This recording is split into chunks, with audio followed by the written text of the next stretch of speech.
Messieurs, dames, Tanguy Koki.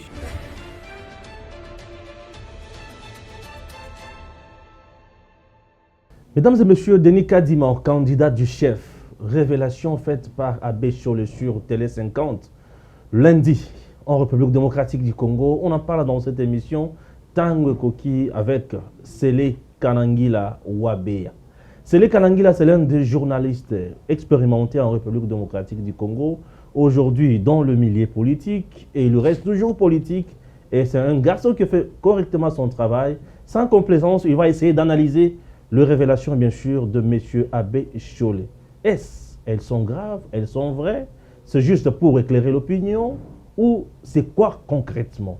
Est-ce que l'Église catholique s'est donnée aujourd'hui, ou bien s'est dit qu'il faut à tout prix cracher sur le président Félix Tshisekedi, le rendre impopulaire, faire de façon que le peuple congolais tourne le dos contre ce dernier, ou quoi? Oui, on en parle sans complaisance. C'est une triste réalité. Oui. Triste réalité, c'est vraiment dommage. Je crois que si le président de l'Assemblée nationale nous a donné les 72 heures, qui malheureusement expirent aujourd'hui, c'est parce qu'il s'est rendu compte que toutes les tractations qui ont été menées au sein de la plateforme de confession religieuse n'ont pas abouti. Et il nous a donné une dernière chance. Alors je crois que la sagesse serait mettre de côté ce qui nous divise et nous retrouver autour de ce qui peut nous unir. Qu'est-ce que vous aviez voulu par rapport à ces 72 heures? Quand vous aviez convoqué, qu'est-ce qui a chopé pour que vous n'arriviez pas à l'entendre? Nous, on était dans l'esprit de la lettre du président de l'Assemblée nationale. On a fait comprendre aux autres, écoutez, à ce stade, autant mettre de côté ce qui nous divise. Nous ne voulons pas imposer un candidat. Mettre de côté, c'est Denis Kadima. Voilà, nous ne voulons pas imposer un candidat. Okay. Nous vous respectons. Vous avez la latitude de proposer d'autres candidats et nous allons voir s'ils sont acceptables, on les accepte. Donc nous pouvons même venir sans candidat pour évaluer celui ou ceux que vous allez proposer. Donc il n'y a pas un fair play mieux que ça. Alors, pour les 6, c'est Kadima ou rien, que vous ne voulez pas vous aussi admettre. C'est ça le problème. Cet acharnement, ce déterminisme qui ne peut s'expliquer qu'en politique alors qu'on est religieux, ça fait suspecter un agenda caché. Et pourquoi vous refusez Kadima? Ben, je crois que je l'ai dit ici, oui, pour plusieurs raisons. Oui. D'abord, sa candidature a été accompagnée des menaces et des intimidations. Là, c'est une preuve palpable. Il vous souviendra que nous avons tous signé le 23 juillet un communiqué conjoint dénonçant des intimidations, des menaces autour du travail qu'on faisait, et c'était autour de la personne de Kadima. Alors, bizarrement, les mêmes personnes qui ont été menacées, qui ne pouvaient même pas passer la nuit chez eux, ont changé d'idée du jour au lendemain. Ça signifie qu'ils ont cédé aux pressions. Deuxièmement, c'est une candidature qui a été accompagnée de tentatives de corruption. Imaginez qu'un religieux vienne trouver un autre. Écoutez, c'est le candidat du chef, hein, la Jeep est là. Si vous voulez, c'est fait. Vous comprenez ça? Le candidat du chef. Vous comprenez? Un autre sans gêne dit, bon, non, celui-là, en ce moment-là, il était dans les bons sentiments. Il a dénoncé à une plénière le fait que quelqu'un l'a approché, lui faisait une proposition de $100 000 à l'hôtel Béatrice. $100 000? Oui, à l'hôtel Béatrice, s'il soutenait ce candidat-là. Bon, nous sommes des religieux. Il y a quand même un minimum d'éthique dont nous devons tenir compte. Et nous-mêmes, en élaborant des critères de sélection, on avait catégorisé, il y a des critères techniques, et sur ce plan-là, personne ne reproche à Kadima sa technicité, mais il y a le volet éthique. Donc, vous comprenez? Alors, maintenant... et une autre preuve, si vous voulez, quand ça s'est bloqué là, curieusement, ce sont les acteurs politiques qui soutiennent les candidats dont il est question ici, qui sont venus vers nous, vers l'ECC particulièrement, pour leur faire pression, pour qu'ils se désolidarisent de la Senco. Vous comprenez? c'est une affaire entre confessions religieuses. Pourquoi est-ce que ce sont maintenant des politiques Alors qui maintenant, viennent négocier avec nous? la balle est dans les camps maintenant de l'Assemblée nationale. Vous ne voyez pas qu'aujourd'hui, si l'Assemblée nationale arrivait à trancher en faveur des 6 confessions religieuses, c'est vous qui serez des perdants. Ben, écoutez, je crois que ce n'est pas ce qui serait perdant, mais c'est la nation qui sera perdante. Parce que nous sommes convaincus qu'un fort signe sur cette question-là ne servira pas, ça nous amènera à une crise qui ne sera même pas l'avantage de ceux qui défendent cette candidature. Et puis, je ne vois pas par quelle logique la plénière de l'Assemblée nationale va entériner un PV entaché de toutes Oui, mais parce qu'ils sont un homme des 6. Alors, ce qui a fait, c'est que même le chef de l'État, lorsqu'il ne vous a pas reçu, il a évoqué la raison. La raison, c'est qu'il y a les 6 autres confessions, et vous n'êtes qu'à 2, il ne peut pas peut-être vous recevoir, alors qu'il y a aussi les 6 autres qui sont là, qui maintiennent leur candidat Denis Kadima ou rien. Vous ne voyez pas que vous êtes vraiment minoritaire? Vous aurez dû aussi céder à la loi de la majorité? Ça, c'est simplifier les choses. Ouais. Il faut se poser la question. D'abord, il y a deux choses. Il y a même le principe de vote. L'article 17 de notre charte dit que le consensus est le meilleur le mode par excellence de vote, de désigner de consensus, si vous voulez. Mais sinon, on passe au vote. Alors, mais on passe au vote avec les candidats éligibles. On passe au vote quand vous êtes devant 2 ou 3 candidats qui remplissent les critères, mais on doit choisir qu'une seule personne, on ne se met pas d'accord, on vote. Mais quand on regarde les critères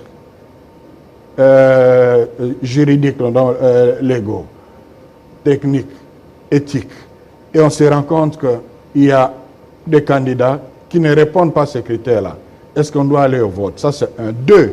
Même dans l'hypothèse où on devrait aller au vote, qui a droit de voter dans ce contexte-là? La charte ne peut pas aller contre la loi organique portant organisation et fonctionnement de la CENI. L'article 10 est clair.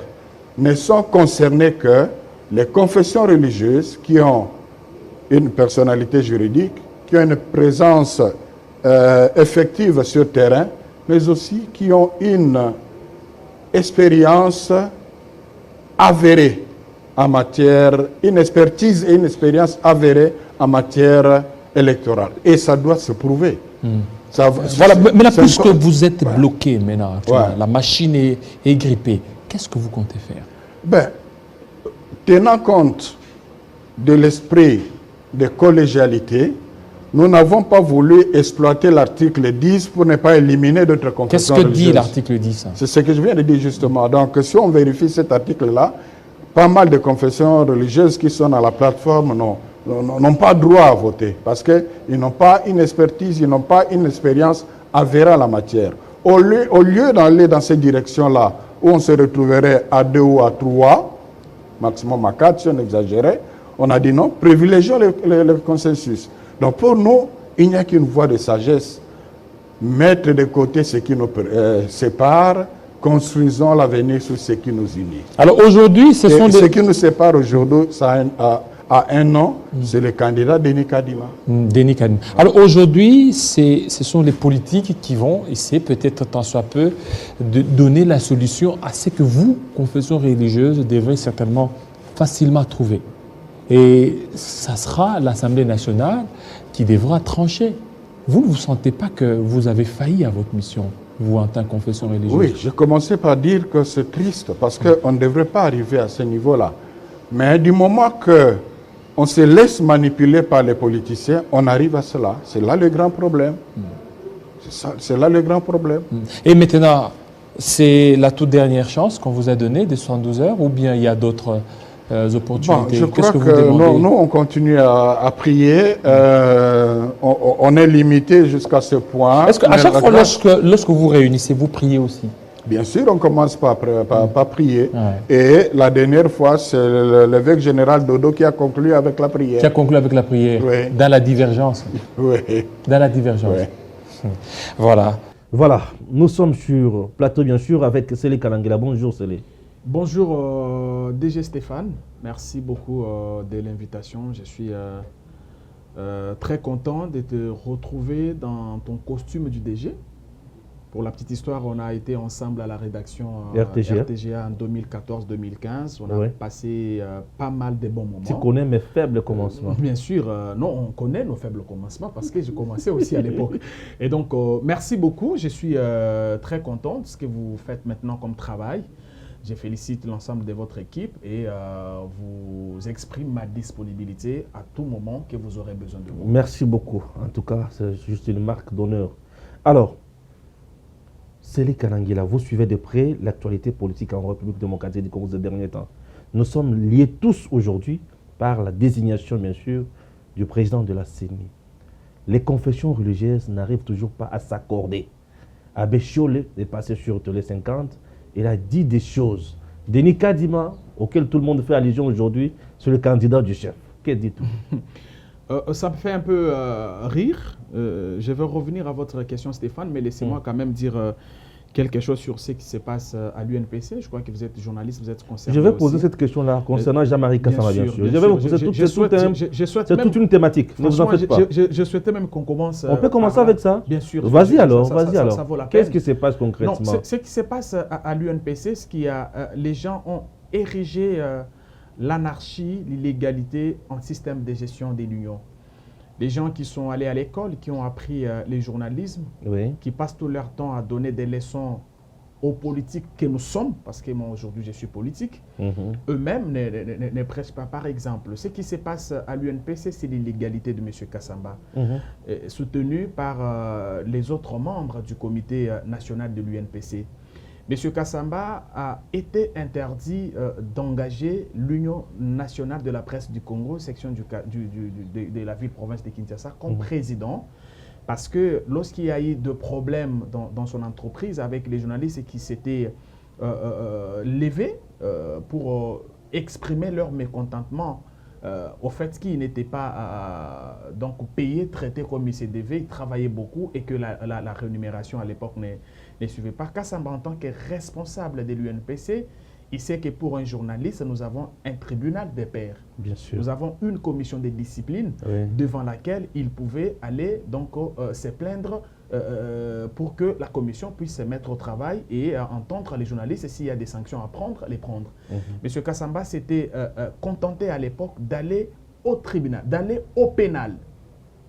Un président provincial de l'UNPC qui amène les journalistes au pénal. Et vous vous rappelez de la manière dont ces journalistes ont été embarqués à bord d'un véhicule de la police. C'était comme les mendiants, comme les... Je ne sais même pas quel qualificatif utiliser. Franchement, ces journalistes ont été humiliés. Je pense que même l'humiliation est trop petite pour qualifier ce qui était arrivé à ces journalistes. Et qui a posé l'acte? C'est le président provincial de l'UNPC qui a pour mission notamment de sécuriser, de protéger, de défendre les droits des journalistes. Et ces journalistes légalistes qu'ils étaient, au lieu d'aller au pénal comme Kassamba, eux, ils sont allés à la commission des disciplines parce qu'ils ne pouvaient pas directement amener un journaliste au pénal. Et la commission a siégé en son temps, elle a jugé, elle a entendu M. Kassamba, elle a entendu les plaignants et la décision qui avait été élevée par Kassamba, c'est qu'il restait journaliste et qu'il ne pouvait pas engager l'UNPC comme président provincial. Parce qu'en tant que président de l'UNPC, le fait pour lui d'avoir amené les journalistes au pénal était une sorte de manquement, une sorte je vais dire pas une sorte, mais c'était une violation grave des statuts de l'UNPC. Et ce jugement rendu, je vais dire cette mesure rendue publique, a été, je vais dire, gérée par Kassamba et ses soutiens de l'Union du comité national. On n'a jamais parlé de cette mesure. Alors aujourd'hui, lié à la légalité, la justice est quand même tombée sur cette mesure. Qu'est-ce que la justice a fait? La justice a dit, bon, on commence par les commencements, on signifie à M. Kassamba qu'il y a une mesure qui a été prise contre vous, qui vous interdit justement de vous faire passer ou d'engager l'UNPC comme président provincial. Malgré le fait que cette mesure a été communiquée à M. Kassamba, au bureau provincial de l'UNPC et au bureau national de l'UNPC, M. Kassamba se contente chaque jour d'engager l'union avec les soutiens de certains animateurs de l'UNPC national. C'est comme ça que nous, on se dit, on regarde ça et nous ne pouvons pas tolérer ce genre de comportement. Pourquoi 2 poids, 2 mesures à l'UNPC? Nous sommes dans un état de droit. L'état de droit signifie respect des décisions prises par les structures légalement établies. La commission des disciplines de l'UNPC qui avait sanctionné Kassamba a-t-elle compétence, oui ou pas? Elle a toutes les compétences du monde pour décider ainsi. Est-ce que la décision a-t-elle été communiquée, signifiée à M. Kassamba ou pas? Oui, la justice a fait son travail et a communiqué cette décision. Mais c'est les Kanangela, ça a pris beaucoup de temps. Ça a pris beaucoup de temps. Mais ça a pris Vous beaucoup savez, de temps. ça a pris beaucoup de temps. Est-ce qu'aujourd'hui, ce n'est pas parce que M. Kassamba n'est pas vraiment en odeur de sainteté avec le régime en place, réseau pour lequel il est en train d'être malmené comme ça? Vous ne voyez pas? Je ne sais pas. Ça peut être une décision instrumentalisée politiquement. Le régime en place est un régime démocratique. Le régime en place est un régime dans lequel il y a l'état des droits. Les droits, même des accusés. Mais avec une justice qualifiée de sélective. S'il vous plaît, laissez-moi avancer. Certains. Même les droits de ceux qui sont accusés sont respectés, quitte à eux de présenter leurs moyens de défense. Et donc, ce que moi je vous dis ici, ça s'est passé pas dans ce régime. Je vous rappelle que la décision a été prise pendant que les choses étaient en train de bouger. Et donc aujourd'hui, ce que nous demandons, c'est qu'on respecte la mesure prise par la commission des disciplines, faisant de M. Kassamba un journaliste simple qui n'a aucun mot à dire en tant que président de l'UNPC. Parce que je vous rappelle ici que la mesure n'a pas été prise par la justice. La mesure a été prise par la commission des disciplines de l'UNPC. Et je vais vous prendre un autre cas. Joël Cadet a connu presque le même problème. Il venait aussi d'être réhabilité. Laissez-moi, bien sûr, mais je vais arriver. Il a connu presque le même problème. Il y a eu un problème avec un journaliste. Il a jugé excessif les propos tenus sur lui par un journaliste. Il l'a amené au pénal. Le journaliste a été arrêté.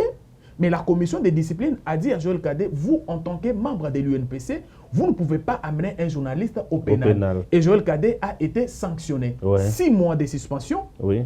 Vous comprenez? Oui, qu'il a purgé, même s'il y a eu aussi l'illégalité dans l'exercice de ses fonctions en tant que président de la commission de discipline. C'est pour ça que la justice l'a rétabli dans ses droits. Mais en tant que membre de l'UNPC, pour avoir amené un journaliste au pénal, il a été puni, il a été sanctionné, il a purgé. Pourquoi pour Joël Cadet, on sanctionne, il purge sa peine, et pour M. Kassamba, lorsqu'on sanctionne, on doit multiplier de manœuvres dilatoires pour cacher le jugement, pour cacher la décision. Et quand bien même la justice, au nom de l'état des droits, a notifié, signifié à M. Kassamba cette mesure, lui et ses collaborateurs animateurs de l'UNPC provincial, en complicité avec les autres animateurs de l'UNPC national, ils sont plus que déterminés à agir, à fonctionner dans l'illégalité. C'est comme ça que nous disons l'illégalité énerve l'état des droits et donc l'état des droits doit faire son travail. C'est comme ça que je demande à tous les journalistes de s'élever, de comprendre que l'heure de l'anarchie est passée et que maintenant nous devons travailler dans l'égalité la plus totale. Et la légalité voudrait que M. Kassamba ne puisse plus engager l'union parce que en vous écoutant interdit religieusement, j'ai compris, vous voulez assez que M. Jean-Marie Kassamba ne continue plus ces derniers temps à œuvrer comme journaliste puisqu'il a été suspendu. Comme président de l'UNPC. Comme président de l'UNPC. La mesure enlève son costume de président de l'UNPC. Pourquoi suspendre Kassamba uniquement maintenant? Est-ce que vous ne voyez pas que c'est plus que l'homme travaille beaucoup plus pour l'image de Joseph Kabila? Non. La mesure n'a pas été prise. La mesure n'a pas été prise aujourd'hui. La mesure date de longtemps. Je sais. La mesure mais pourquoi chercher tout simplement à la faire appliquer uniquement aujourd'hui? La mesure, mais qui avait refusé d'appliquer la mesure? C'était les concernés en complicité avec certains animateurs de l'UNPC national. Maintenant que nous sommes dans un état de droit, il revient aux journalistes, il revient à la justice de faire son travail et donc de signifier à M. Kassamba qu'il y a une mesure qui vous interdit d'engager l'UNPC en tant que président. Et lui, s'il le respectuait de texte, s'il le respectuait, parce que la mesure faisait suite au fait qu'il a violé les statuts de l'UNPC en amenant les journalistes au pénal. Et donc, la logique voudrait qu'il s'incline face à cette mesure, comme Joël Cadet s'est en son temps incliné face à la mesure de suspension. Espérons. Non, il n'y a pas à pourra se espérer. faire. La justice va faire son travail. Il n'y a pas à espérer. Surtout ça. La justice va Mais faire son vous êtes travail. politique, pourquoi vous vous intéressez beaucoup plus à ce dossier? Non, mais vous savez, nous, on se bat pour la légalité. Nous, on se bat pour la justice. Nous, on se bat pour les traitements corrects de tout le monde. Nous ne voulons pas d'une politique de 2 poids, 2 mesures. Pourquoi lorsqu'il s'est agi de Joël Cadet, on a frappé, il a purgé, et quand il s'agit de Kassamba, il ne doit pas purger. C'est ça notre combat à nous. Et ce combat, on ne doit pas être politique, on ne doit pas être de la société civile, on ne doit pas être journaliste. Ce que je dis, je ne le dis pas seulement pour l'UNPC, je le dis pour l'ensemble des secteurs de notre vie nationale. Et nous devons nous mettre debout, nous devons faire rayonner la justice, nous devons faire rayonner l'état des droits, et pour cela, nous devons nous traiter parce qu'on est tous, alors tous, inférieurs vis-à-vis de la loi. Vous voulez qu'on fasse rayonner, bien sûr, l'état des droits en République démocratique du Congo. Il y a peu, le ministre d'État en charge de l'urbanisme, Pius Mwabiolu, avait même promis de promulguer une liste de politiciens congolais ayant spolié des maisons de l'État. Vous êtes déjà au courant? Vous avez déjà eu accès à cette liste? La liste est la suite logique du travail qu'il a fait. Oui. Le travail qu'il a fait sur lequel, c'est que quand il arrive au ministère, il trouve que la plupart des maisons appartenant à l'État, des espaces relevant du domaine privé de l'État, n'avaient même pas de titres.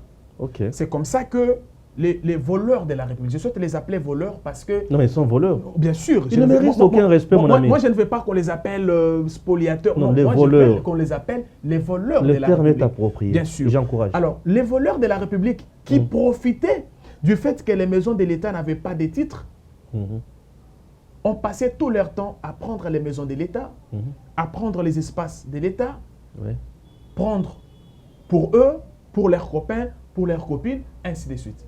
C'est comme ça que quand le ministre Pius arrive, il dit commençons par le commencement. Le commencement, c'est lequel? Donnons les titres aux différentes maisons de l'État. C'est là que tous les voleurs ont été rattrapés.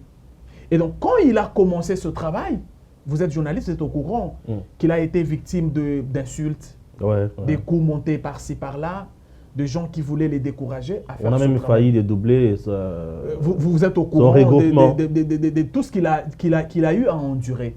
Mais je suis content parce qu'il s'agit là d'un homme qui sait ce qu'il fait, d'un homme qui voudrait, après son passage au ministère, il ne sera pas éternel ministre là-bas, après qu'il soit parti de ce ministère, que la population se souvienne de lui, que la population ait en tête le travail qui abattu pendant qu'il était là.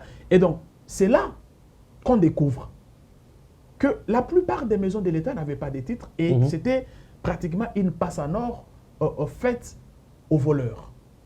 Vous en connaissez quelques-uns? Bien sûr, mais je ne peux pas les révéler ici. La primeur revient au ministre qui a déjà listé tous ces gens et au moment opportun, il va rendre public sa liste. En dehors de ce travail qui a consisté à doter toutes ces maisons de titres, Pius Mwabiolu met en place une commission pour identifier les différentes maisons, savoir même l'État a combien de maisons et qui occupe ces maisons, sur base de quoi ils occupent ces maisons. Est-ce qu'il ne veut pas, il n'est pas dans la logique de se venger contre ses anciens adversaires du FCC? Non, il va se venger. Pourquoi? Parce que c'est quelqu'un qui a subi aussi des combats au sein de la majorité présidentielle à l'époque. Quand vous regardez ce qu'il fait, ce n'est pas quelqu'un qui s'est inscrit dans la logique de la vengeance. C'est seulement quelqu'un qui a compris que le président Tshisekedi est venu pour servir le peuple et que la nation a beaucoup de secteurs et que dans son secteur à lui, il doit travailler pour accompagner la vision du président de la République. Parce que je vous rappelle ici que doter les Congolais d'un logement décent fait partie des promesses phares de la campagne du président Tshisekedi.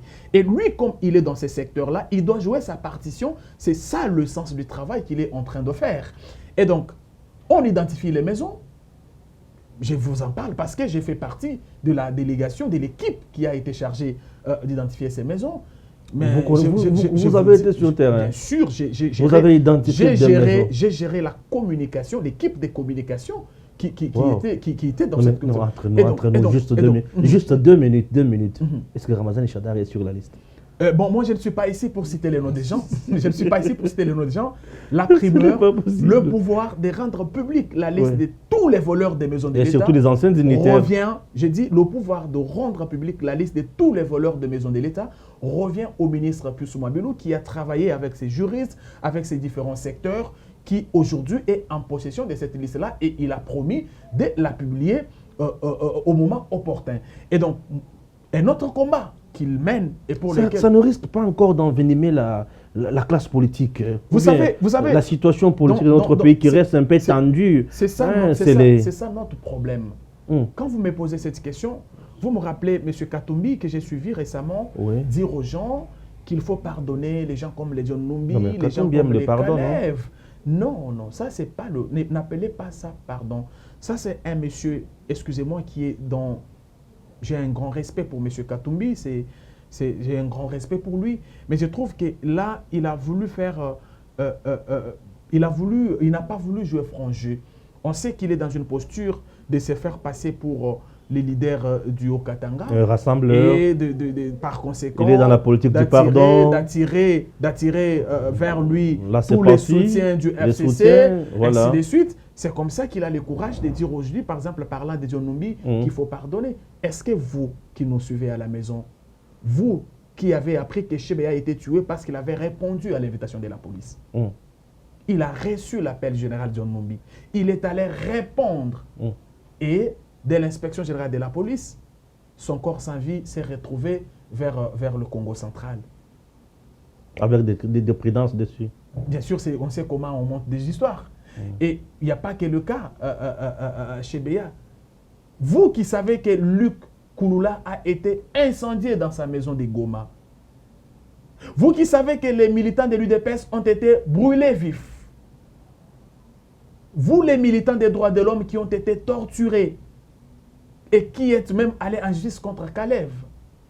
Avant de passer à autre chose, j'aime toujours poser cette question. J'ai fini quand même. Vous terminez alors? Je suis sûr que le discours de M. Katumbi, excusez-moi, ce discours, c'était plus qu'une insulte pour les familles de tous ces militants des droits de l'homme qui ont vu le leur mourir dans ces conditions. Nous, on ne dit pas que M. John Numbi est coupable. On ne dit pas non plus qu'il n'est pas coupable. Nous, on se dit que le véritable pardon passe par la justice et que la meilleure façon de laver les uns ou les autres, c'est de laisser la justice faire correctement son travail. Un jour, Moïse Katumbi, président de la République, Sélé Kanangila serait très à l'aise dans sa peau. Non, ça sera une république bananière, une république où on va encore... je pense qu'on va revenir à la case du départ. Ah bon? On va vraiment revenir à la case du départ. Parce que nous sortons d'une situation, quand vous regardez seulement les travaux faits abattus par l'IGF, vous pouvez alors vous faire l'idée sur la situation de laquelle nous sortons. Nous sortons d'une situation qui était... Le pays était pratiquement comme un champ de patates. Dans tous les secteurs de la vie nationale, c'est des gens qui volaient, violaient, détournaient et se protégeaient. C'est la situation de laquelle nous sortons. Excusez-moi, si Moïse revient déjà avec les discours qu'il a tenus, je suppose qu'on va revenir à la case de départ, c'est mon point de vue. C'est qu'il y a certains généraux, il y a certains... Vous savez, vu avec ce qu'il dit aujourd'hui, un policier a commis des actes de barbarie sur un journaliste, Patient Godi. Vous avez vu un gouvernement les défendre? Non.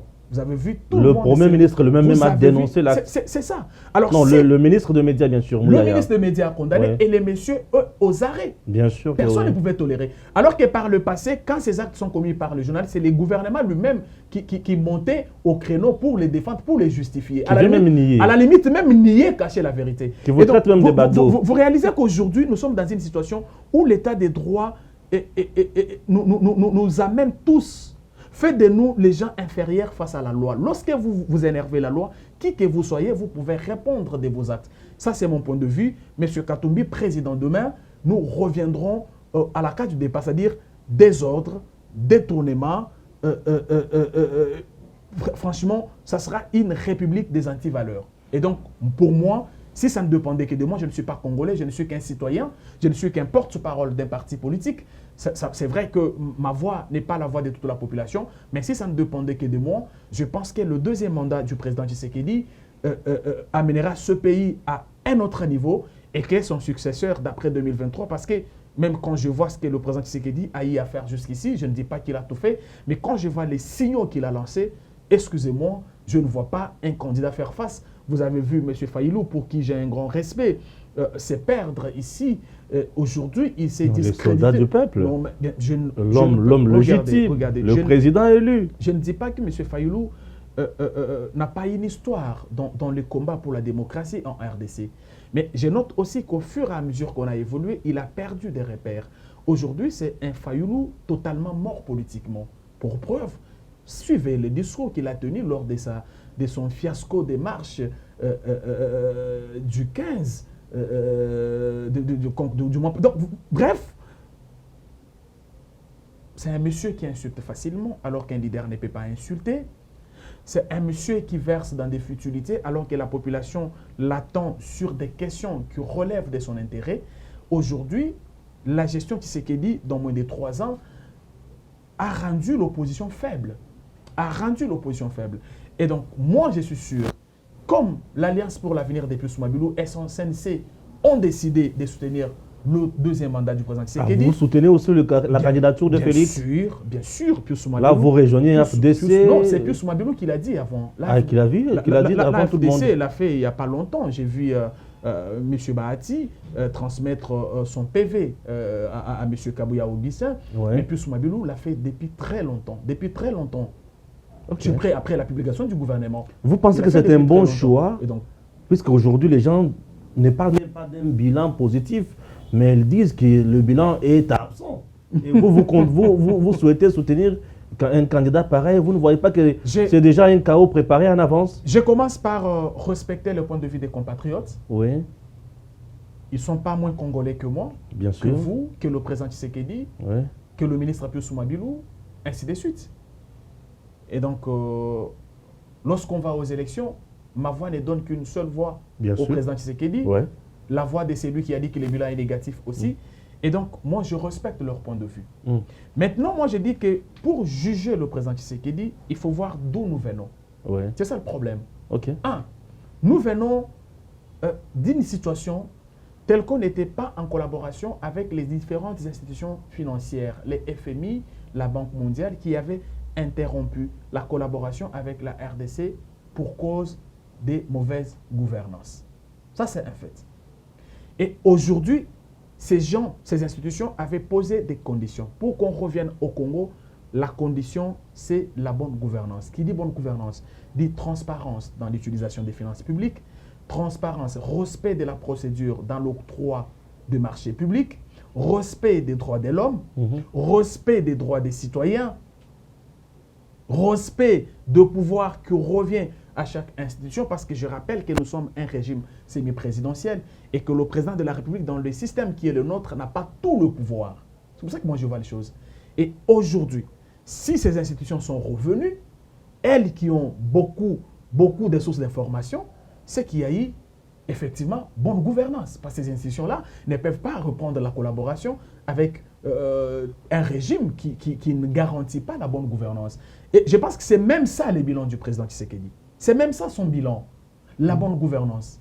Et j'en veux pour preuve le retour du FMI qui avait posé ces conditions-là, la bonne gouvernance. Donc les FMI étaient partis parce qu'il n'y avait pas de bonne gouvernance. Ouais. Et cette bonne gouvernance, nous l'avons aujourd'hui grâce au leadership du président Tshisekedi. Nous pouvons aimer ou pas sa tête. Nous pouvons aimer ou pas son épouse. Nous pouvons aimer ou pas ses frères et sœurs. Nous pouvons aimer ou pas certains membres de l'Union sacrée. Mais la vérité, elle est têtue, c'est celle-là. Voilà pourquoi Pius Mabilou nous a dit à nous, soutien indéfectible au président Tshisekedi, accompagnement indéfectible à son action. Avec une police financière hautement instrumentalisée, pourquoi appelée Jules Alinguet. S'il vous plaît, pourquoi soutenir? Inspection générale, bien sûr. Parce que ce qu'il fait pour la population est intéressant. Aujourd'hui, dans ce pays, je lisais un article sur Jeune Afrique qui n'accordait pas à la RDC la chance d'avoir les réserves d'échange de 3 milliards de dollars qu'en 2026. Je crois que vous avez lu l'article. Oui, je sais. Et qu'eux-mêmes étaient surpris. Que même le FMI était surpris. Bien sûr qu'ils étaient surpris que dans moins de 2 ans, dans moins de 3 ans, ces chiffres dépassent même 3 milliards. C'est 3,3 milliards. Ça, c'est le travail fait par le président Tshisekedi. Voilà pourquoi Pius Mabilou n'a pas tort quand il dit aux militants de son parti que nous soutenons le président de la République. accompagnons son action. Et c'est la mission qui nous a assigné, nous étant porte-parole de son parti politique, c'est de dire aux Congolais que le président Tshisekedi n'a pas encore tout fait, je suis d'accord, mais il faut regarder d'où nous sortons, regarder ce qu'il a réussi à faire jusqu'ici. Nous, quand on grandissait, Stéphane Balamongue, le passeport, l'avoir, c'était un luxe. Bien sûr. Si tu as un passeport, ça veut dire que tu es d'une certaine beaucoup classe. de tracasseries. Tu es d'une certaine classe. Aujourd'hui, c'est un simple papier que tu peux avoir à moins de $100. Monter dans un avion était un luxe. Monter dans l'avion, c'était réservé aux enfants de ceux qui avaient l'argent. À une classe donnée. À une certaine classe. Aujourd'hui, avec $100, $120, tu peux aussi monter dans l'avion, aller dans ton Kananga natal, aller dans ton Sankuru natal, aller dans ton Bandaka natal. Ça, c'est le travail. C'est très bien. Passons déjà à la dernière thématique. Aujourd'hui, les gens, par exemple, qui avaient... Non, mais vous risquez de me séduire là. Non, je vous donne les faits. Moi, je ne suis pas venu ici ni vous séduire, ni séduire ceux qui nous regardent. Moi, je suis venu parler aux compatriotes de ce que le président Tshisekedi et l'ensemble de son gouvernement sont en train de faire. Maintenant, à chacun de juger. Est-ce que de ce que nous avons dans moins de 3 ans, je vais vous donner notre exemple, je vais peut-être passer. Quand le président Tshisekedi arrive, nous avons une société de transport au Congo qu'on appelle Transco, qui nous a été créée en 2013 avec 500 bus. Mais quand le président Tshisekedi arrive, cette société n'avait que 60 bus sur les 500. La question que je me pose, où est passé tout l'argent généré de cette société? Et de ces 60 bus, vous avez appris comment qu'une vingtaine ont été trouvés dans une parcelle à Kingasani il n'y a pas longtemps. Du côté Kingasani. Voici la situation dans laquelle nous étions. Et quand le président Tshisekedi arrive, dans moins de 2 ans, la société créée avec 500 bus pendant 18 ans, dans moins de 2 ans, vous avez plus de 400 bus, dans moins de 2 ans. Est-ce que ce monsieur-là ne mérite pas le soutien de la population? Maintenant, je dis oui, sauf si on fait de la haine au lieu de faire de l'opposition. Ah bon? Bien sûr. Faire de la haine au lieu de faire de l'opposition. Bien sûr. Il y a la différence là. J'ai toujours dit. Expliquez un peu. Bien sûr. Lorsqu'on refuse de faire l'opposition, on fait de la haine. Excusez-moi. On donne quoi comme fruit? Comment tu peux avoir un passeport à moins de $100? Oui. Alors qu'il y a quelques années, c'était à $390. Et quand vous suivez, c'était là qui cop. Parce que ça qui mboka cop. Mboka cop. Tu as $390. Yo ozu boye, mboka cop quoi. Alors quand le président arrive, il met fin à la cop wana. Il dit allez, travaillons le passeport à $90. Comment tu peux avoir un passeport à $90? Monter dans un avion à $100, $120 alors qu'il y a quelques années c'était impossible et continuer à critiquer Tshisekedi. Non, là, c'est méchant. Là tu fais de l'opposition ou de la haine. Non, là, c'est de la haine. Et c'est ça que je reproche à notre frère Fayulu. Quand vous avez suivi son discours lors de sa marche là, de sa marche bâclée, où ses propres militants lui ont dit qu'il n'avait pas de gens, qu'ils ne pouvaient pas sortir. Toza Mouké, président. Masseza Mouké. Toza Mouké, président. Moi, j'attendais de Fayulu de donner un message fort à cette occasion-là, de s'adresser à la population. Okay. Mais, par exemple, moi, je suis d'accord que le fait que les prix, les négociations des vivres, autour des vivres frais, des denrées alimentaires, je suis d'accord que premières nécessités. Je suis d'accord qu'il faut un travail. Ouais. Mais ce travail, si on avait une opposition forte, le malheur qu'a le président Tshisekedi, c'est qu'il n'a pas une opposition forte. Si on avait une opposition forte, peut-être que les lignes allaient déjà bouger. Mais imagine que Fayulu sort d'une manifestation comme celle-là, il parle aux Congolais, par exemple, la baisse de surgelés. La nation allait suivre. Mais quand vous sortez d'une manifestation comme celle-là, vous dites non, les petites filles. Ça suffit que vous enviez quelqu'un. C'est comme ça que moi j'ai dit. Ça suffit que vous enviez quelqu'un en fait. En fait, c'est pas que vous avez un projet de société, c'est pas que vous avez une recette à proposer, à présenter aux Congolais. Vous avez plutôt un problème avec un individu, votre ancien ami, et dont vous n'avez peut-être pas digéré l'élévation. Et donc vous faites de la haine. C'est comme ça que moi je comprends ça. C'est comme ça que moi j'ai dit aujourd'hui. On ne fait pas, il n'y a pas d'opposition au Congo, excusez-moi, il y a de la haine. Les gens font de la haine. Parce que les gens voudraient être à la place des autres. Non pas parce qu'ils ont une recette différente à donner, non pas parce qu'ils ont une autre vision. Vous êtes journaliste, je vais vous poser la question, je dis, c'est quoi la vision de M. Katumbi sur le Congo? C'est quoi la vision de M. Fayulu sur le Congo? C'est quoi la vision de M. Mouzito sur le Congo? Est-ce que quand M. Mouzito parle, j'ai un grand respect pour lui, c'est un grand économiste. Le résistant. C'est un grand économiste. Il bouffe l'argent de l'Assemblée nationale plus qu'il est résistant. Alors je vous dis, quand vous regardez M. Mouzito parler, est-ce que c'est un opposant? Quand vous le regardez parler, ce n'est pas un opposant. C'est un résistant. Non, mais je ne sais pas ce que vous appelez résistance. Mais c'est le même qui dit qu'il est résistant, il n'est pas opposant. Alors, si, là vous me rejoignez, Tshisekedi n'a pas d'opposant en fait. Il y a des gens qui l'envient, qui voudrait être ce qu'il est. Et la population Merci. comprend C'est cela. bon. Et la population bon. comprend cela. Et vous savez, quand Joe Biden arrive à la tête des États-Unis, vous comprenez, il débloque 60 milliards. Parce qu'il trouve une nation organisée, structurée, où les choses marchent. Mais quand vous prenez un pays comme le Congo, j'ai un grand respect pour le sénateur à vie, Joseph Kabila, je sais qu'il a fait pas mal de choses, mais au regard de la réalité sur terrain, vous conviendrez avec moi que le président Tshisekedi a tout recommencé. Quand il va au Transco, les gens sont impayés, il n'y a pas d'outil de production. Donc, il doit acheter l'outil de production pour produire et payer les agents. La situation est la même à la SNCC et dans l'ensemble de nos entreprises. Les négociations avec le médecin, moi, je les ai couvertes quand on était à la RTGA, vous et moi. C'est depuis 2014, les revendications de médecins. Mais quand Tshisekedi arrive, il trouve les mêmes revendications. Pas plus tard qu'il y a quelques mois, ils ont grévé pour les mêmes revendications. Compris. Et donc, moi, je pense que la population... J'étais par là, la population doit entamer la dernière thématique. La population a compris. Oui. Je suis d'accord que le président Tshisekedi n'a pas encore tout fait, mais je suis d'accord que les signaux sont rassurants. Merci beaucoup. Il s'appelle Sélé Kanangila aujourd'hui. Porte-parole adjoint ou porte-parole titulaire du CNC, j'ai été nommé il n'y a pas longtemps. Oui. Ah, bien sûr. Harold Badibanga est toujours là. Il est toujours là. Bien sûr, Harold Badibanga, il est là. Il a été rappelé à d'autres fonctions au regard de son expérience, de son expertise, de son intelligence. Et là, il est devenu qui? Il est membre du bureau politique. Il est toujours secrétaire national du parti. Il est la plaque tournante, si vous voulez, du parti. Merci beaucoup. Il est toujours là et nous sommes dans son ombre parce que je vous rappelle que je sors de son école.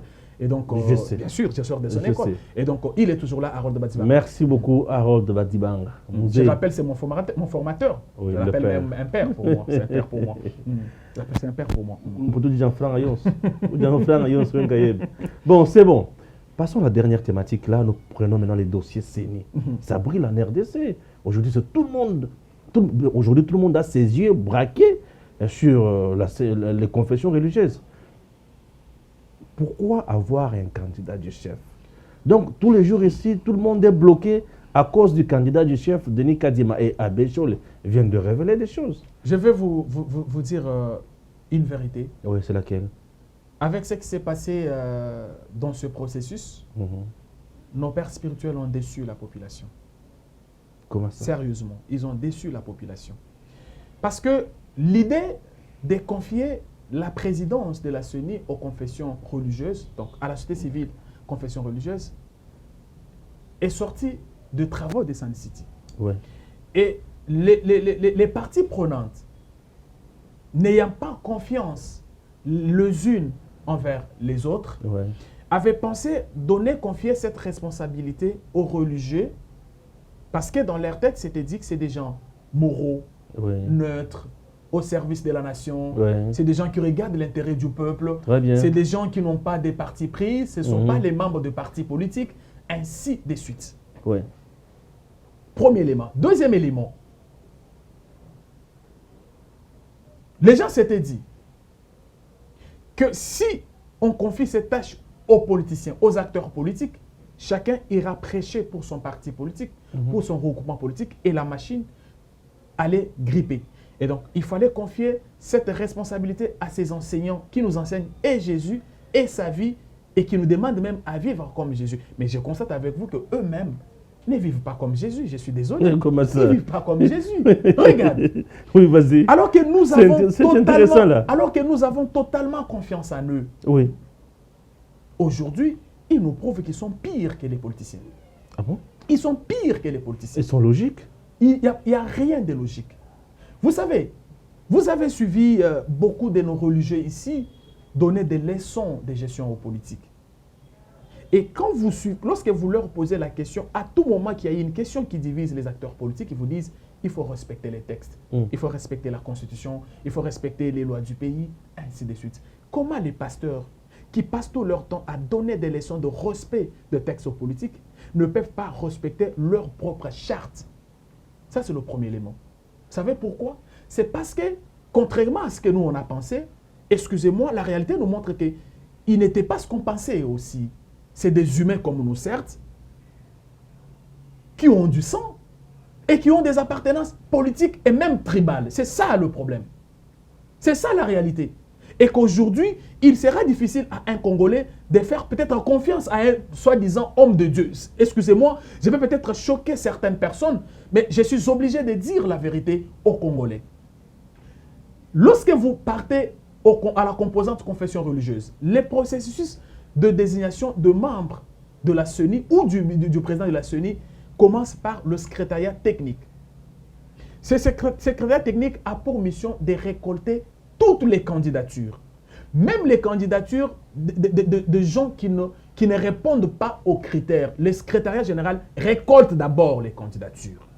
Après récolte, vient les traitements. Est-ce que Balamangé a une confession religieuse qui le soutient? Parce que pour être candidat là-bas, il faut avoir été parrainé par une confession religieuse. C'est ça qui avait manqué à M. Malonda, qui s'était fait passer pour quelqu'un porté par les Kimanguistes, alors que les Kimanguistes eux-mêmes ne reconnaissaient pas avoir porté sa candidature. C'est comme ça qu'un pasteur de l'église Kimanguiste qui avait voulu endosser cette responsabilité a même été chassé de l'église et l'église a même porté plainte. Il y a eu une plainte à la justice. Et donc, lorsque le secrétariat technique traite vos dossiers, les dossiers de Stéphane vient d'où? Il a quelle expertise électorale? C'est quoi la structure, la confession religieuse qui parraine sa candidature? Cette étape finie, on passe à une autre étape, la désignation du président de la CENI. Et la charte prévoit 2 voies à son article 17. Soit les consensus, c'est-à-dire on se met là, comme nous sommes sur ton plateau, on dit, bon, au regard des éléments dont nous disposons, M. Balamangé répond aux critères pour être président. Est-ce qu'on est tous d'accord? On lève la main. On se met d'accord. Et l'alinéa 2 du même article dit, mais si on ne sait pas se mettre d'accord autour d'un candidat, au nom du consensus, nous procédons, nous passons au vote. Au vote. C'est ça le problème. On a suivi, j'ai suivi Cholet, s'il te plaît. J'ai fini. Ce qui s'est passé, c'est quoi? C'est qu'il y a eu un trompeur trompé. Je crois que vous avez étudié ce texte-là. Trompeur trompé, bien sûr. Trompé. C'est ça la situation à laquelle nous avons assisté à la CENI. Trompeur Monsieur trompé. Abbé Cholet, pour qui j'ai un grand respect, a amené son candidat en poche. Cholet ou en Bongo? En Bongo, Cholet, c'est la même chose. Non, il y a un abbé, un évêque et un cardinal. Ils ont amené leur candidat en poche. Ce candidat est du même coin que le cardinal en Bongo, pour qui j'ai un grand respect au regard du travail qui est là-bas. Alors, eux, en amenant leur candidature, c'est comme ça que je pense aux trompeurs trompés, c'est-à-dire qu'il y a un monsieur qui s'est fait passer pour un vendeur du sel alors que son sac est rempli du sable, qui s'appelle Mafuta, et un autre monsieur qui s'est fait passer pour vendeur des habits alors que son sac est rempli de linge. Finalement, les deux se retrouvent à la rivière. L'un pense avoir menti l'autre. Il lui donne un sac qu'il fait passer pour celui du sel alors qu'il y a du sable. L'autre aussi prend son sac de Madofolo, il lui donne le sac, il le fait passer pour un sac des habits propres. Finalement, quand chacun part ouvrir le sac, il trouve qu'il a été trompé par l'autre. C'est ça la situation. C'est ça un trompeur trompé. C'est ça la situation. Alors, M. Ambongo a amené dans son sac son Cyril et Botoko. Alors qu'en face, les 6 autres confessions religieuses avaient aussi dans leur sac un certain Kadima. Alors, M. Ambongo a pensé rouler les autres. Les autres ont pensé les rouler. Maintenant, ils se retrouvent coincés parce que maintenant, il y a la loi de la majorité qui doit jouer et les autres, ils sont 6. Vous n'êtes qu'à 2. C'est ça le problème. Mais à ce niveau-là, j'ai suivi Cholet qui dit chez eux, c'est plus le mode consensus qui est plus privilégié. Non, il n'y a pas de... Il a dit ça, que c'est le mode consensus qui est plus privilégié. La crédibilité, l'expérience en termes d'organisation des élections et surtout que sur terrain, les autres confessions religieuses n'ont pas assez de crédibilité. Non. Ça, ce sont les paroles je ne sais pas si de M. Cholet a un appareil qui l'aide à mesurer la crédibilité des gens. Je ne sais pas. Non, je ne sais pas s'il détient cet appareil. Est-ce qu'il y a un appareil déjà qui... Bon, mais quand il dit que les autres ne sont pas crédibles sur le terrain, il est dit sur base de quoi? Je suppose que le Seigneur lui a donné un appareil. Non, peut-être par le Saint-Esprit, non? Bien sûr. Peut-être que le Seigneur lui a donné un appareil. Hein? Et que chaque nuit ou chaque jour, il passe devant les églises, il passe dans la population et puis il mesure... En termes d'expérience. Non. Les 8 confessions religieuses ont chacune une voix. Il n'y a pas une confession plus grande que les autres. Il n'y a pas de droit de veto là-bas? Non! Les 8 confessions religieuses ont chacune une voix. C'est ça la logique. Et que le travail par rapport à la moralité, à la crédibilité du candidat, ce travail est fait par le secrétariat technique. Et lorsque nous sommes déjà au niveau de trouver les consensus, c'est que le traitement est déjà fini. Oui. C'est qu'on n'est plus là. Mais je te dis que le problème commence lorsque les autres amis réalisent que leur candidat n'a pas réussi à convaincre les autres confessions religieuses. Et la question que je me pose moi, si aujourd'hui nos pères spirituels ne sont pas à mesure de respecter leurs propres textes, quelles leçons auront-ils à donner aux politiques? Est-ce que dans ce pays vraiment, un religieux ouvrira sa bouche pour donner des leçons aux gens? Ça, c'est des questions que je me pose. Maintenant, mais on dit que Denika Dima, c'est le candidat du chef, on a eu à proposer de l'argent, des 100 000 $, des menaces de mort. Je vais te surprendre. Oui. S'il y a quelqu'un qui a menacé les autres chefs des confessions religieuses, c'est M. Abel Cholé. Non, lui avait sommeil, il voulait dormir. Attends, non, c'est pas, je ne suis même pas là. Je commence d'abord à son simplement. premier communiqué. Vous vous rappelez du communiqué qu'il a lu, dans lequel il disait que pour eux, c'est l'alternance en 2023, au sommet de l'État. Il était précis. Oh, l'alternance vient du verbe alterner. Est-ce que nous ne pouvons pas dire, partant de ce communiqué, lu dans la joie la plus totale par M. l'abbé Cholé, qui avait déjà une carte mise en place? J'avance. En pleine séance des confessions religieuses à la Cinco, je ne vais même pas revenir sur le fait qu'il a éteint les lampes. Ça, c'est, je comprends, c'était l'expression du mécontentement parce que le candidat n'était pas passé. Moi, je comprends ça comme ça. Peut-être qu'à sa place, j'ai fait pire. Il avait sommeil, tout ça. Il est certes un homme de Dieu. Non, il est certes un homme de Dieu, mais il est humain comme nous. Mais oui, regarde, bien sûr, il a aussi ses défauts. les amis Lamouka organisent un sit-in devant la Cinco. Ouais. Ils sont venus parler aux confessions religieuses. Ils sont pas Un venus parler... seul message. Excusez-moi, ils ne sont pas venus parler à M. l'abbé Cholé. Je vais te faire comprendre. Ouais. Ils sont venus avec un message destiné aux confessions religieuses. Et les confessions, ils étaient, je vais dire, les chefs des confessions, ils étaient 8 dans la salle. Mais qui sort pour recevoir le mémorandum? C'est M. l'abbé Cholé. Et vous savez ce qu'il dit? Quand il reçoit ce mémorandum, il rentre avec dans la salle. C'est lui qui commence à distribuer ces mémorandums aux autres chefs des confessions religieuses. Vous savez le message qui accompagne la distribution de ce message? Le peuple vous regarde. Le peuple est venu vous faire pression. Nous pouvons conclure qu'une vingtaine de personnes qui étaient venues à la Cinco, cela représente les 120 millions de Congolais que nous sommes. C'était l'échantillon, non? Ah, ok. Alors, si le 20 personnes qui étaient venues là pour le compte de la Mouka représentent la population congolaise, qu'allons-nous dire de militants du CNCDP Soumabilou qui disent que Tshisekedi est dans la bonne voie, il doit être président de la République en 2023. Qu'allons-nous dire d'eux? Et donc ici, moi je me dis que s'il y a deux gens qui ont été alors manipulés, ce sont les deux autres confessions religieuses. Au regard des éléments que je vous donne. Ce sont les deux autres confessions. Mais la question, est-ce qu'ils sont conscients du rôle qu'ils sont en train de jouer maintenant? Est-ce qu'ils sont conscients que la population le regarde, les observe? Est-ce qu'ils sont conscients que la population va demander les comptes? Est-ce qu'ils peuvent aujourd'hui parler au nom du peuple? Parce que le peuple veut la paix. Le peuple veut les élections apaisées. Le peuple veut que chacune des institutions joue son rôle pour qu'en 2023, après les élections que les gens fêtent, que le perdant appelle le gagnant pour lui dire sincères félicitations. Qu'est-ce qu'ils sont en train de boutiquer? À quoi est-ce qu'ils jouent? Nous, on conclut que comme en 2018, Oui. où M. Cholé nous a dit qu'il avait reçu les soutiens des Occidentaux, qu'il leur avait donné les 40 000 smartphones pour suivre les élections, et c'est aux Occidentaux qu'ils ont envoyé leurs résultats, les résultats de leur CENI, qui faisait passer M. Fayoulou pour vainqueur de l'élection. Et nous, on peut alors conclure que M. Cholé est dans la même dynamique, qu'il ne travaille pas pour l'intérêt du Congo. C'est ça le problème. Et qu'aujourd'hui, ils seront pris pour responsables si jamais nous n'avons pas les élections en 2023. Parce que il faut avouer que nous ne sommes Qui seront pris comme responsables? Bien sûr, les chefs des confessions religieuses. Ah, ce n'est pas les personnes qui sont derrière le candidat du chef. Quelles sont ces personnes plutôt qui sont derrière le candidat? Le candidat du chef n'existe pas.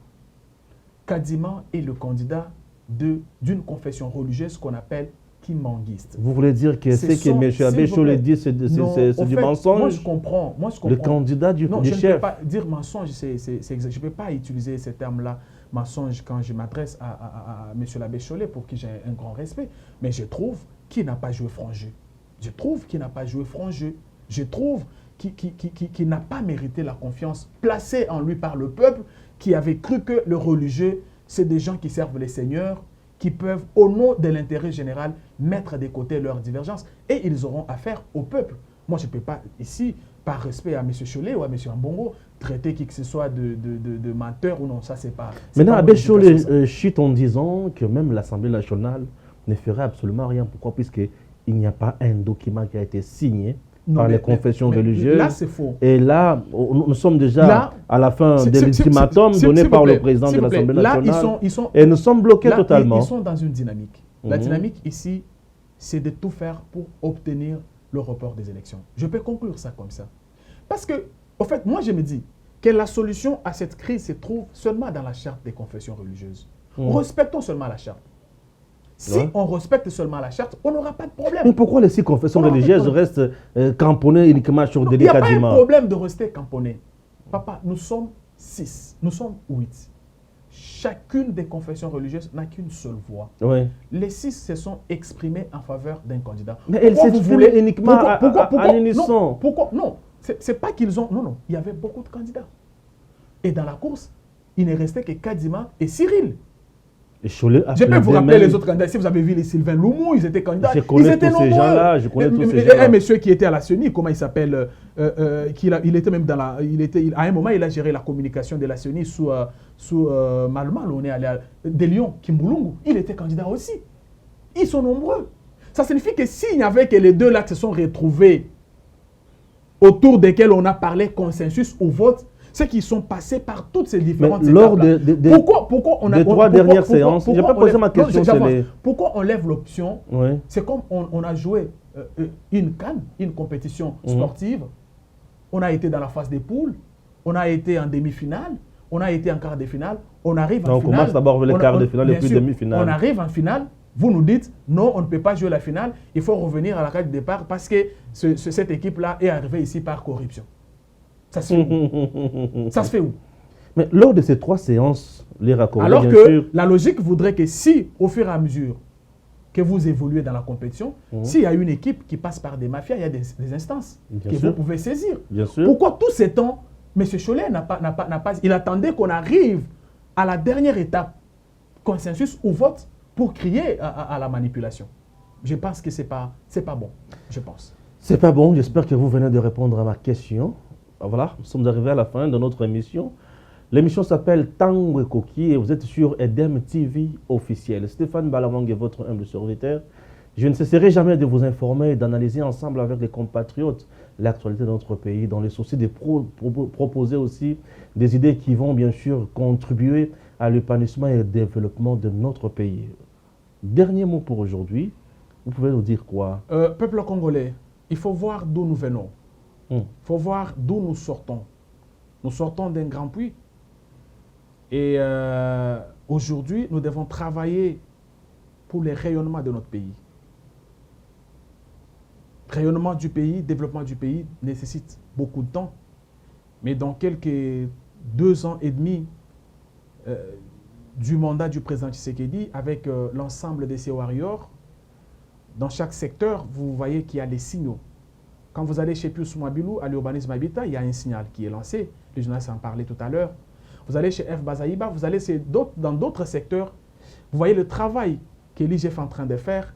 Effectivement, il y a un vent du changement dans ce pays. Restons mobilisés. Croyons à un lendemain meilleur.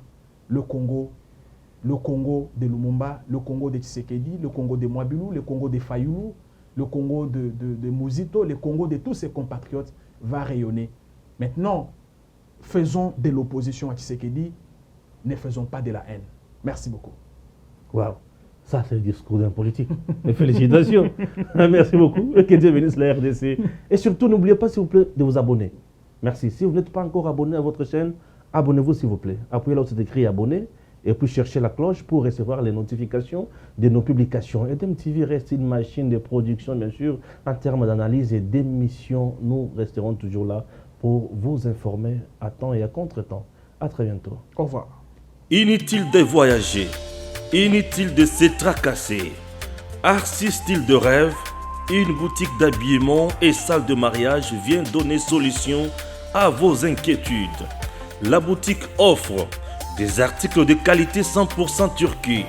La boutique dispose des robes pour mariage civil et religieux, y compris tous les accessoires, de vestes cérémoniales et de bureaux de grands messieurs, des robes de soirée et habillement de grandes dames, des chaussures basket, purpettes et mocassins hommes et dames.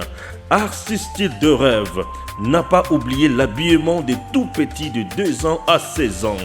Arcis Style de Rêve livre également dans toutes les provinces de la République démocratique du Congo. Arcis Style de Rêve a des chemises de classe et tenues de conférences. Comment retrouver la boutique Arcis Style de Rêve? Elle est située sur la 8e rue Limité Industrielle, plus précisément en face du ministère Amen, sur Facebook. Arcis Style de Rêve, sur WhatsApp 081 198 83 11 09 95 99 00 96. Arcis Style de Rêve, c'est la réalité dans le monde de la SAP. Arcis Style de Rêve, c'est la classe.